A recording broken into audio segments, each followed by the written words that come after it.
नमस्कार साथियों, मैं मनीष भारती संस्कृति आईएएस प्लेटफॉर्म पर आप सभी का स्वागत कर रहा हूं।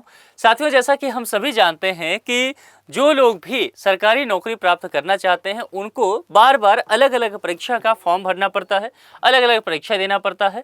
लेकिन आपने देखा होगा यूपीएससी का पैटर्न जरा समझिए। यूपीएससी के तहत क्या होता है कि 23-24 सर्विसेज में भर्ती की जाती है। जैसे कि देखेंगे, प्रशासनिक सेवा के अंतर्गत होता है, पुलिस सेवा में लोग जाते हैं, विदेश सेवा में भी जाते हैं, राजस्व सेवा में जाते हैं, बहुत सारे अलाइड सर्विस भी हो सकते हैं।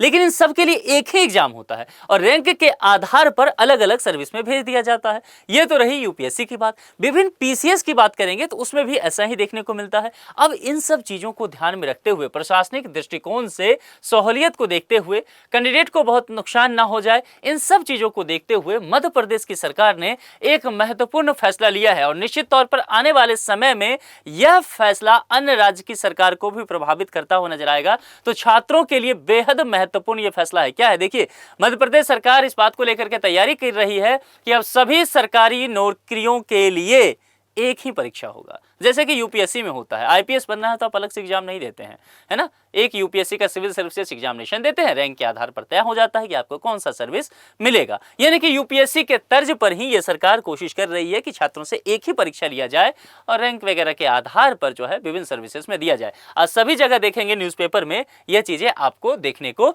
मिलेगा। चलिए इस पर आएंगे, उससे पहले आपके लिए एक सूचना है। संस्कृति आईएएस आपको फेस्टिव मंथ ऑफर दे रही है और ये 30 अक्टूबर यानी कि आज तक ही वैलिड है। तो इस बात का आपको खासा ध्यान रखना है। समय कम है, मोर देन 60% का ऑफ है।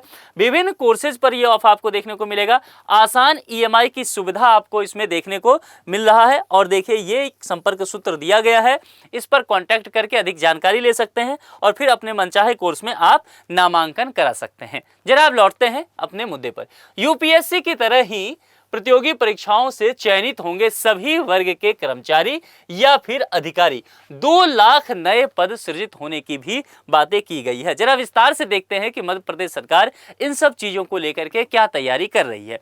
देखिए, मध्य प्रदेश में भी संघ लोक सेवा आयोग यानी कि यूपीएससी की तरह एक ही परीक्षा से सभी वर्ग के कर्मचारी, अब सभी वर्ग समझ रहे हैं ना, group A B C D, ध्यान रखना है, तो सभी वर्ग के कर्मचारी और अधिकारियों का चयन किया जाएगा। जो मुख्यमंत्री हैं डॉक्टर मोहन यादव, उन्होंने ये कहा है कि यूपीएससी के तर्ज पर ही मध्य प्रदेश में एक ही परीक्षा अब कराई जाएगी, जिससे अलग अलग पदों को भरने के लिए कई परीक्षाएं ना कराना पड़े। और पुलिस भर्ती में भी तेजी लाने के लिए पुलिस भर्ती बोर्ड बनाया जा रहा है। पुलिस विभाग में आप जानते हैं, वहां बताया गया है कि 20,000 पद भरे जाएंगे। भर्ती प्रक्रिया शुरू की जा रही है। आंगनबाड़ी पर्यवेक्षक के लिए भी कहा गया कि 476 नए पद जो है वह स्वीकृत कर रहे हैं। कुल मिलाकर के अगर देखा जाए ना, तो विभिन्न स्तर पर यह तैयारी की जा रही है। हालांकि इसकी घोषणा भी की गई है, ध्यान रखना है, यह कब से लागू होगा, किस तरह से लागू होगा, इसकी रूपरेखा फिलहाल नहीं बताई गई है। कर्मचारियों के पदनाम परिवर्तन के लिए नए आयोग का गठन होगा, यानी कि जो पदनाम होता है, पोस्ट क्या होगा, इस बात को लेकर के भी गहन चर्चा की जा रही है। और मुख्यमंत्री ने कहा है कि सरकार की सफलता कर्मचारियों के सहयोग के बिना संभव नहीं है। जाहिर सी बात है, क्योंकि क्रियान्वयन नीतियों का वही करते हैं। तो कर्मचारी प्रदेश के सच्चे कर्मयोगी हैं, जो प्रत्येक जन कल्याणकारी योजना को जमीन पर उतारने में अपनी महत्वपूर्ण भूमिका निभाते हैं। राज्य सरकार कर्मचारियों के हितों के लिए कह रही है कि हम हर संभव प्रयास करने के तौर तरीके पर विचार कर रहे हैं। देखिए, राज्य शासन ने 1 जनवरी 2005 को या उसके बाद जो नियुक्त कर्मचारी हैं उनके लिए एकीकृत पेंशन योजना लागू करने के लिए समिति गठित करने का भी निर्णय ली है। ये एकीकृत पेंशन योजना समझ रहे हैं ना, यूनिफाइड पेंशन स्कीम, जिसको लेकर के बजट में चर्चा किया गया। यानी कि जो लोग नेशनल पेंशन स्कीम से निकलना चाह रहे हैं वो इधर शिफ्ट हो सकते हैं। इसको लेकर के भी एक समिति गठन करने की बात की गई है और कहा गया है कि विभिन्न जो ग्रेड पे के अलग अलग कर्मचारी हैं, वेतन विसंगति जिनमें हो, ग्रेड पे को लेकर के, पदनाम परिवर्तन को लेकर के, या फिर सेवा निवृत्त जो वरिष्ठ अधिकारी हैं, इन सभी को सम्मिलित करते हुए एक नया आयोग बनाने की बात की गई है, ताकि उसमें अधिक समावेशन देखने को मिल सके। अब यहां पर कहा गया है कि नई भर्ती जो है आरंभ कर 2 लाख नए पद सृजित किए जाएंगे और कर्मचारियों के हितों को ध्यान में रखते हुए राज्य सरकार 9 साल से जो लंबित हाउस रेंट अलाउंस है उसका भी निराकरण करने जा रही है। कुल मिलाकर के अगर देखा जाए ना, तो बहुत सारे काम बताते हुए कहा है कि लगभग 4 लाख अधिकारी और कर्मचारियों को जल्दी ही प्रमोशन भी मिलने वाला है। अन्य बात देखें तो यहाँ पर कहा गया है कि कर्मचारियों के हित में जल्द ही निर्णय लेगी राज्य सरकार और केंद्रीय कर्मचारी के समान कर्मचारियों को भी 55% महंगाई भत्ता यानी कि डीए को लेकर के चर्चा किया गया है। एरियर को ये सब जो है भुगतान किया जाएगा। अन्य जो सुविधाएं हैं आवास वगैरह को लेकर के ये सारी चीजें भी दिए जाएंगे।